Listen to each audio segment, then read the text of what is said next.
साथियों नमस्कार। साथियों आनंद से रहें और प्रकृति के साथ प्रसन्न चित्त रहें। आज 22 जनवरी 2024 का पावन दिवस है और अयोध्या में आज बड़ी रमणीकता है और प्रभु श्री राम लला जी आज विराजमान हो रहे हैं। उनकी प्राण प्रतिष्ठा हो रही है, शुभ आयोजन चल रहे हैं। तो मैंने भी सोचा कि चलिए कुछ किया जाए, कुछ अच्छा कार्य किया जाए। तो चलिए आज जो है शुरुआत कर रहे हैं इस पुष्प से। और ये देखिए पिंक कलर का, गुलाबी कलर का सुंदर गुलाब का, देसी गुलाब का फूल है। और आज पूजा में भगवान प्रभु श्री राम लला जी को आज ये अर्पित किया जाएगा। ये देखिए बहुत सारे फूल खिले हुए हैं। तो ये रंग और ये फूल भगवान को अति प्रिय है। और फिर अब आगे चलते हैं तो अब तुलसी जी के पावन पौधे पर आ गए हैं, जिनको हम मात स्वरूप मानते हैं। और तुलसी तो भगवान को इतनी प्रिय है कि ये समझिए कि उनका स्वरूप है। तो चलिए आज माता तुलसी जी को भाई अर्पित किया जाएगा सर्वप्रथम, और यहीं से पूजा प्रभु की प्रारंभ की जाएगी। प्रकृति का अद्भुत अगर कोई नायक है तो प्रभु श्री राम लला जी ही हैं। अब तुलसी जी के बाद देखिए झंडा श्री हनुमान जी का। अब श्री हनुमान जी का ही झंडा क्यों, प्रश्न ये भी है ना।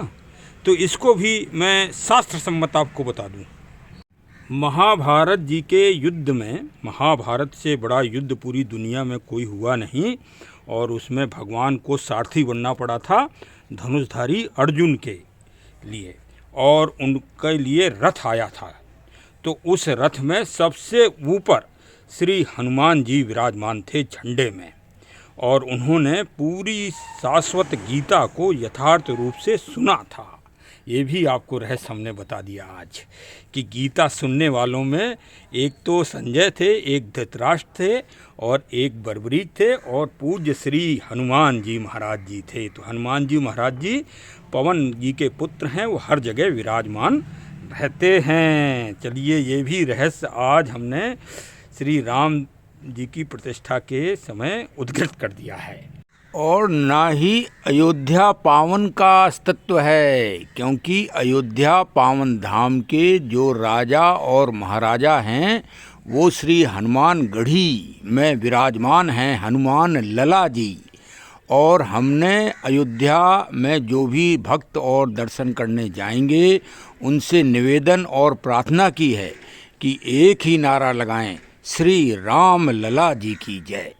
और यदि उस नारे में थोड़ी बहुत आपको कमी लगे तो अब पावन मुहूर्त में एक ही नारा, दो नारे लगाएं, एक श्री राम लला जी की जय और दूसरे श्री हनुमान लला जी की जय जयकार हो।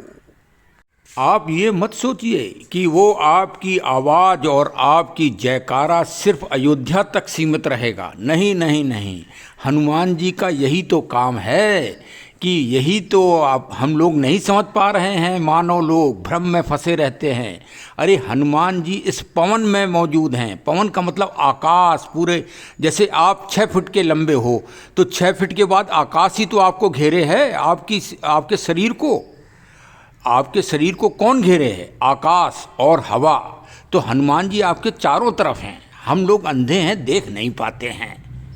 अब देखिए वहीं भाई प्रसंग पे प्रसंग चल रहा है। वहीं पूज्य श्री जगत गुरु श्री रामभद्राचार्य जी शुरू से जन्म से मतलब 2 माह के बाद ही उनको नेत्र ज्योति उनकी खत्म हो गई थी, और वो चारों वेद देख लेते हैं, 18 पुराण देख लेते हैं। गीता जी उनको 5 वर्ष की उम्र में कंठस्थ हो गई, और पूरी रामचरितमानस का तो एक एक मंत्र उनको याद है, एक एक अक्षर याद है। और फिर भी हम लोग कितने भ्रमित हैं कि बताइए। और उन्होंने राम लला जी को देख भी लिया, मूर्ति का विश्लेषण भी कर दिया बिगड़ देखे, और हम लोग आँखों से भी देख रहे हैं, फिर भी राम जी के अस्तित्व को नहीं समझ पा रहे हैं। चलिए अब शुभ मुहूर्त 84 सेकंड, मतलब 84 लाख योनियों का प्रतिनिधित्व एक एक सेकंड करेगा भगवान का। और उसमें प्राण प्रतिष्ठा होगी। मतलब जिस तरह से हमारे हृदय में भगवान का विराजमान है, प्रत्येक मानव प्रत्येक जीव के हृदय में ही भगवान का वास है।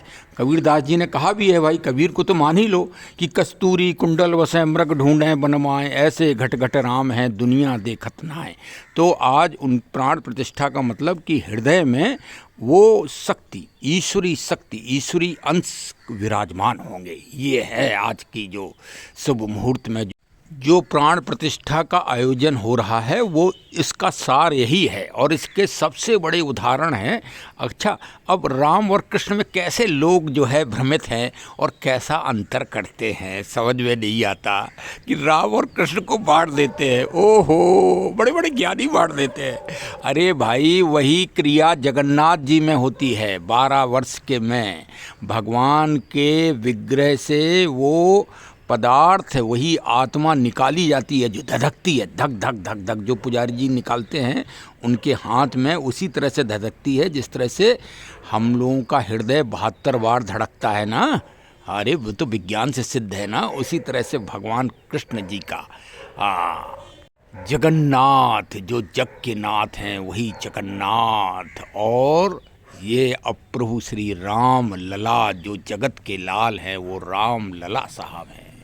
अब आपको हम आनंद विभोर करने वाले दर्शन कराएंगे श्री राम लला जी के, सीधे अयोध्या जी में पहुंचकर। आप पावन दर्शन करिए विहंगम। सबसे पहले जो भक्त जाए अयोध्या जी, वो पहले सरयू जी में स्नान करें, फिर जो है हनुमानगढ़ी जी में, और फिर राम लला जी के दर्शन करें। और देखिए भाई, हम अपने ब्लॉग के माध्यम से और अपने चैनल के माध्यम से सारे पुलिस और अर्धसैन्य बलों के जवानों को कोटि कोटि बधाई दे रहे हैं। वास्तव में उनकी एकदम अग्नि परीक्षा है। ये परीक्षा वही समझ सकता है, जाके पीर न फटी बिमाई वो का जाने पीर पड़ाई। पुलिस के दर्द को, पुलिस की कर्मठता को, पुलिस के मतलब जो अभयदान को सब नहीं समझ सकते। वो आप माने या ना माने, हे भाइयों, हमारे पुलिस वालों, अर्धसैन्य बल वाले, जो भी अयोध्या में आज ड्यूटी दे रहा है, देखिए आप कितने सौभाग्यशाली हो कि आप बिगर किसी के बुलावे पे आप गर्भगृह के अंदर मौजूद हो और गर्भगृह के अंदर भगवान के दर्शन कर रहे हो। जहाँ पर बड़े बड़े वीआईपीओं को भी लाइन लगाना पड़ रही है, वहाँ आप आगे आगे चल रहे हो।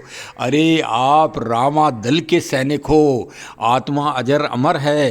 राम जी से पहले भी इस दुनिया में मनुष्य थे और सेनाएं थीं, वही सेना के आप अंग रहे हैं। आप गर्व करिए। हमारी तरफ से आप सबको कोटि कोटि धन्यवाद। और आपकी प्रशंसा पूरे भारत या पूरे विश्व में हो रही है। आपके कर्म की, आपके बलिदान की, आपके सहयोग की जनता बहुत खुश है। जो भी भक्त आ रहे हैं वो उत्तर प्रदेश पुलिस की बहुत तारीफ कर रहे हैं, प्रबंधन की भी तारीफ कर रहे हैं और सरकार की भी तारीफ कर रहे हैं। बहुत अच्छी बात है भाई। और अयोध्या का जो विकास हुआ है वो तो अविरल है, वो तो अविरल चलता ही रहना चाहिए। तो आज इतना बहुत हो गया, आपने दर्शन भी कर लीजिए। अच्छा देखिए, प्रभु के में आज 1 अरब से ज़्यादा के अलंकार हैं, आभूषण, ऑर्नामेंट जिसे इंग्लिश में कहते हैं। लेकिन सबसे सुंदर क्या लग रहा है, तुलसी जी के पत्र सबसे सुंदर और आकर्षण लग रहे हैं। उसके बगैर भगवान शोभा विहीन हैं। कब तुलसी माता जी को आशीर्वाद दिया था, आज फलीभूत हो रहा है। इसीलिए मैंने तुलसी जी का पौधा उसी शुभ मुहूर्त में लगाया है।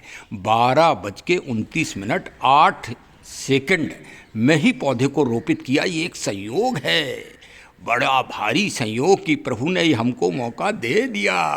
और अपने पंडाल में भी हमको 2.5 दिन का मौका दिया था।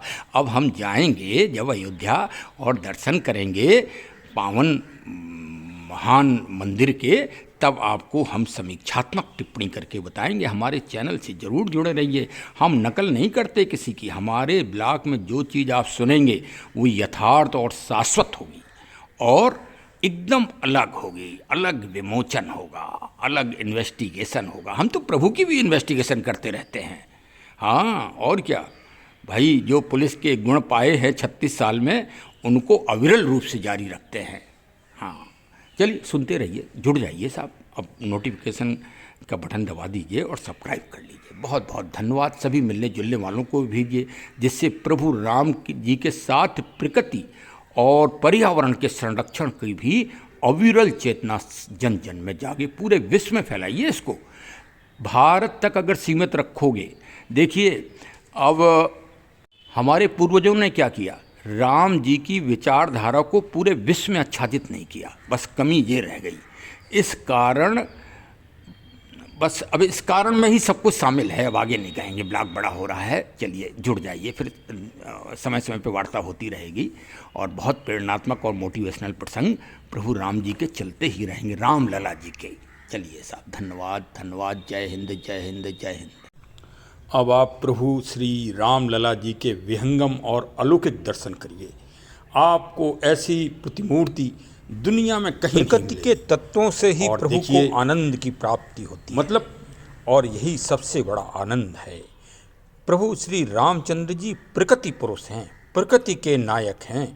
प्रकृति की रक्षा और मानवता की रक्षा के लिए ही उन्होंने महान मर्यादाएं स्थापित की, जो भी आज अविरल रूप से पूरी दुनिया में इनकी आवश्यकता है, और इन्हीं से पूरी दुनिया में प्रकाश उज्ज्वल होना है सत्य का।